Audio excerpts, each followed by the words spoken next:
Welcome to एडुवे। मैं अभिनव आपका स्वागत करता हूं इस चैनल में।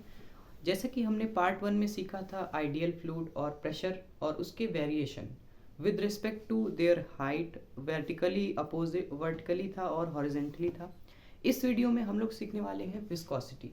तो विस्कोसिटी एकदम उसका अगला टॉपिक है। तो ये पार्ट 2 है आपका। पार्ट 1 नहीं देखा है तो नीचे डिस्क्रिप्शन बॉक्स में मैंने उसका लिंक दिया है, आप वहाँ से पार्ट 1 देखिए और फिर यहाँ पे आइए समझने। तो चलिए शुरू करते हैं विस्कोसिटी।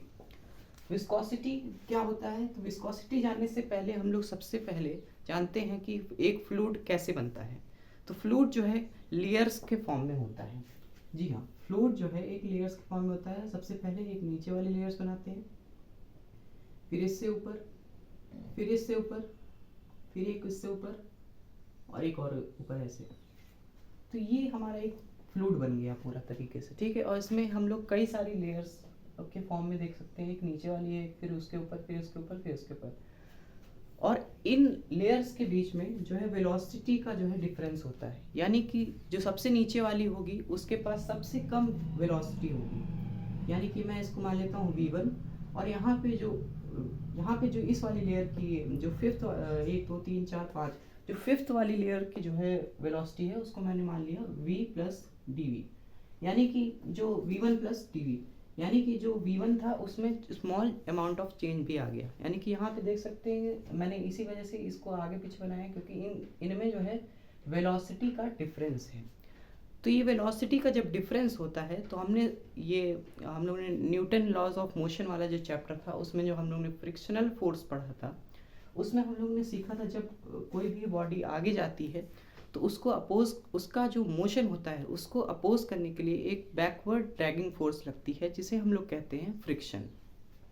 तो सेम यहाँ पे भी फ्रिक्शन फोर्स एक एक्ट करेगा इन दोनों लेयर्स के बीच में, ताकि ये जो v1 है और v प्लस dv, मतलब यहाँ पे एक v1 प्लस dv वाली जो है इसकी वेलोसिटी है और यहाँ पे v1 होगी। तो इसकी जब सेम वेलोसिटी, मतलब यहाँ पे v1 है और वहाँ पे v1 प्लस dv है, इन दोनों की वेलोसिटी सेम करने के लिए एक बैकवर्ड ड्रैगिंग फोर्स लगेगा, यानी कि एक फ्रिक्शनल फोर्स लगेगा इन लेयर्स के बीच में।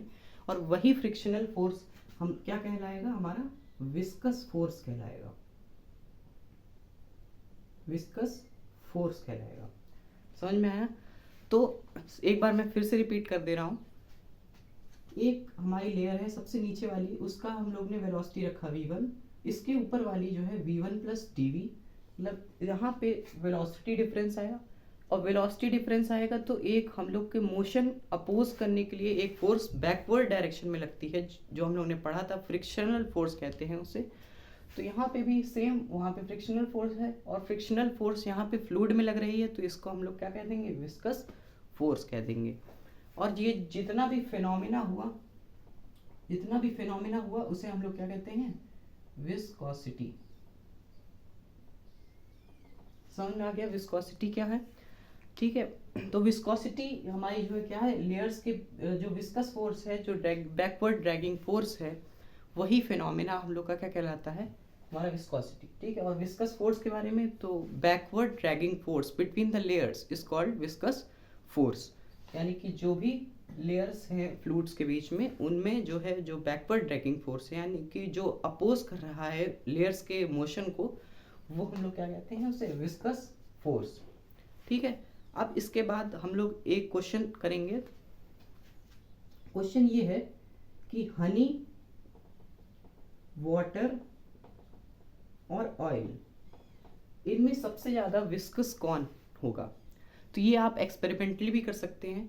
और आपको पता है हनी सबसे ज़्यादा विस्कस होगा क्योंकि इनके बीच में ये जो लेयर्स मैंने बनाई, इनके बीच में काफ़ी ज़्यादा फ्रिक्शनल फोर्स आएगा, यानी कि काफ़ी ज़्यादा ये विस्कस फोर्स इसमें अप्लाई होगा हनी में। इसी वजह से ये सबसे ज़्यादा विस्कस होता है। और इसके बाद कौन सा आएगा, ऑयल। ठीक है। इसके बाद ऑयल आएगा और इसके बाद वाटर आएगा। तो इसको हम लोग ऐसे लिख सकते हैं, वाटर, फिर उसके बाद ऑयल और फिर उसके बाद हनी। तो ये मैंने एक इंक्रीजिंग ऑर्डर में विस्कोसिटी लगा दी। यहाँ पे देखिए सबसे ज़्यादा विस्कस क्या है, हनी है, और फिर उसके बाद ऑयल है, फिर उसके बाद वाटर है। तो यहाँ से आपको क्लियर हो गया होगा कि विस्कोसिटी और विस्कस फोर्स क्या है। अब अगला टॉपिक है हम लोग का कोएफिशिएंट ऑफ विस्कोसिटी। चलिए शुरू करते हैं।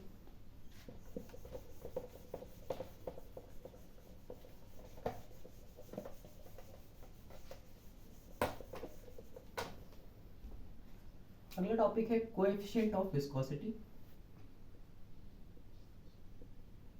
कोएफिशिएंट ऑफ विस्कोसिटी, इसको जानने से पहले हम लोग सीखते हैं, इसको हम लोग एक प्रूफ करते हैं। जैसे आपको दिया होगा उसमें कि जो विस्कस फोर्स है, हम लोग ने मान लिया लेट कर लेते हैं यहाँ पे, let viscous force between the layers is equal to F. अगर हम लोग ने जो विस्कस फोर्स है उसकी वैल्यू हम लोग ने एफ मान ली, तो आपकी दो कंडीशंस अराइज होती हैं। सबसे पहली, जो विस्कस फोर्स है यानी कि जो एफ है वो आपका डायरेक्टली प्रोपोर्शन होगा एरिया के। जो भी चीज़ है आपकी एरिया दी हुई है, जिस कंटेनर में एरिया है उस कंटेनर का एरिया हम लोग का जो है डायरेक्टली प्रोपोर्शन होगा। यानी कि अगर आप एरिया बढ़ा दोगे तो विस्कस फोर्स बढ़ जाएगी, तो ये डायरेक्टली प्रोपोर्शनल होगा। ठीक है। फिर नेक्स्ट कंडीशन जो राइज हुई वो है आपका डायरेक्टली प्रोपोर्शनल टू, जो viscous force is directly proportional to velocity gradient. अब ये वेलोसिटी ग्रेडियंट क्या होता है? तो ये जो लिखा है आपका dv/dx, ये हमारा क्या है? Velocity gradient. अब ये ग्रेडियंट वर्ड का मीनिंग क्या होता है? ग्रेडियंट वर्ड का मीनिंग, जैसे कि आपने सुना होगा रेट, तो रेट में क्या करते हैं हम लोग? डिवाइड बाई टाइम कर देते हैं। तो सेम अगर आपको कहीं भी ग्रेडियंट वर्ड दिख जाए तो आपको डिवाइड बाई मीटर यानी कि डिवाइड बाई ये लेंथ, डिवाइड बाई लेंथ कहीं पे भी आपको दिख जाए तो वहाँ पे आपको ग्रेडियंट वर्ड मिलेगा जरूर। ठीक है। तो यहाँ पे आप किसको हम लोग डिवाइड कर रहे हैं? तो वेलोसिटी को। तो यहाँ पे देखिए dv/dx, तो इसे हम लोग क्या कर रहे हैं? Velocity gradient. तो आपको याद रखना है कि f जो है वो डायरेक्टली प्रोपोर्शनल होगा dv/dx के, यानी कि वेलोसिटी ग्रेडियंट के। तो ये हमारी क्या बन गई? ये हमारी सेकेंड इक्वेशन बन गई और ये हमारी फर्स्ट इक्वेशन थी। यानी कि दो केस अराइज हुए जब विस्कस फोर्स लगा फ्लूइड के लेयर्स में, तो दो केसेस अराइज हुए। एक हुआ F directly proportional to A और एक हुआ F directly proportional to velocity gradient. तो जब दोनों इक्वेशंस को कंबाइन किया, कंबाइनिंग फर्स्ट एंड सेकेंड, तो देखिए क्या आया? F directly proportional to A dv/dx। तो जब प्रोपोर्शनल का साइन हटाया हमने, ये जो प्रोपोर्शन का साइन है आप इसको हटाओगे तो एक कांस्टेंट आएगा, आपको पता है F is equal to eta A dv/dx, और यहाँ पे जो है माइनस का साइन भी आएगा। ठीक है। तो ये माइनस का साइन क्या इंडिकेट कर रहा है? कि ये जो है मोशन के अपोजिट डायरेक्शन में मूव कर रहा है। और आप जब मोशन के अपोजिट डायरेक्शन में कोई भी चीज़ होती है तो वो हम लोग नेगेटिव कंसिडर करते हैं। तो यहाँ पे ये जो नेगेटिव साइन है वो क्या इंडिकेट कर रहा है? कि ये जो है मोशन के विपरीत है। और ये जो ईटा आया है ये हमारा कांस्टेंट है, और इसे ही हम लोग क्या कहते हैं? कोएफिशिएंट ऑफ, यहाँ लिख देता हूँ, ईटा को हम लोग क्या कहते हैं? कोएफिशिएंट ऑफ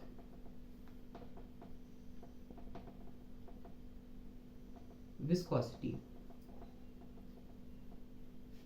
ठीक, ईटा हम लोग ने यहाँ से निकाल लिया हम लोग ने क्या? Coefficient of viscosity. अब हम लोग इसकी यूनिट के बारे में जानते हैं, तो इसको रफ कर लेते हैं सबसे पहले।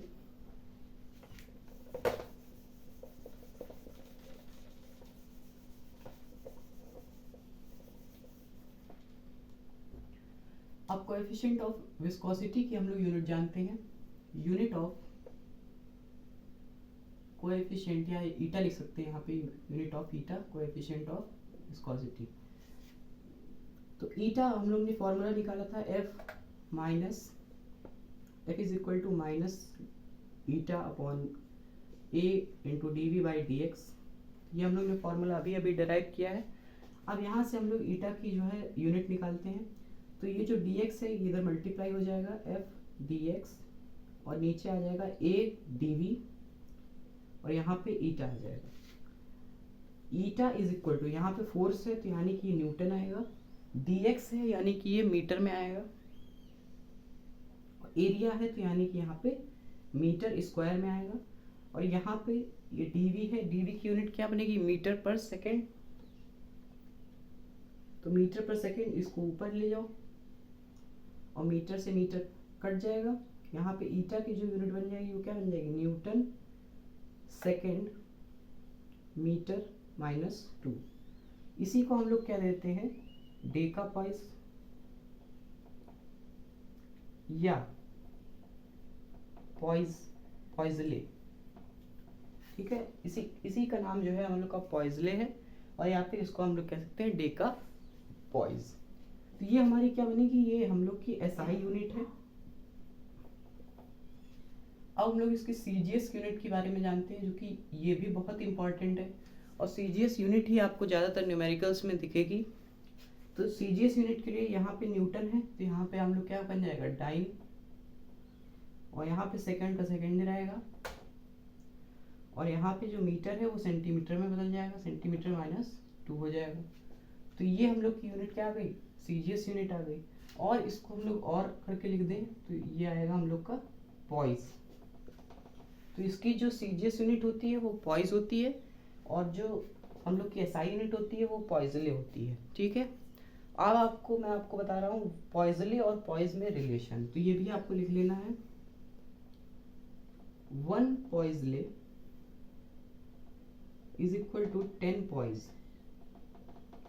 ये भी आपको कन्वर्जन आपको याद रखना है, ताकि आप कन्वर्ट कर सकें। अगर पॉइज में दिया है तो पॉइजले में कन्वर्ट कर लें, पॉइजले दिया है तो पॉइज में कन्वर्ट कर लें। तो चलिए एक क्वेश्चन लगा लेते हैं, कोएफिशिएंट ऑफ विस्कोसिटी, और इसी के बाद वीडियो एंड करते हैं।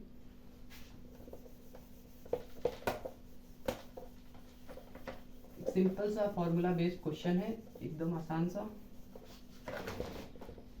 इसका आंसर आपको कमेंट बॉक्स में लिखना है। तो एक क्वेश्चन है, अ स्क्वायर मेटल प्लेट, यानी कि एक स्क्वायर मेटल प्लेट है, उसकी रेडियस जो है वो 10 सेंटीमीटर दी हुई है। 10 centimetre side moves parallel to another plate, मतलब एक और प्लेट दी हुई है, विद द वेलोसिटी दी हुई है आपको 10 सेंटीमीटर पर second. Both plates immersed in water, मतलब दोनों ही प्लेट्स जो है वाटर में इमर्स्ड है, मतलब एक उसके वाटर के अंदर है। इफ द विस्कस फोर्स आपको दी हुई है, कितनी दी हुई है, 200 डाइन्स,